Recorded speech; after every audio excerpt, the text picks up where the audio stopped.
You are watching a 1-minute tutorial on how to make free and easy YouTube thumbnails. All you have to do is Google Adobe Spark and use their website.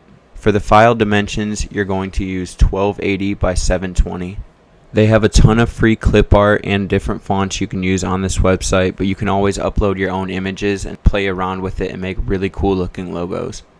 Be sure to remove the watermark logo in the bottom right of the image by clicking on it and then clicking remove once. It'll open up a web page, but just exit out of it immediately and it will remove the watermark logo. For this video, I'm showing you a very basic thumbnail, but I really just wanted you guys to understand that this method is really easy and it's all free.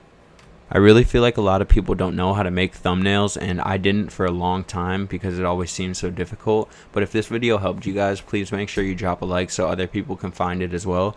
But that's pretty much it for today. Thank you for watching, and I'll see you next time.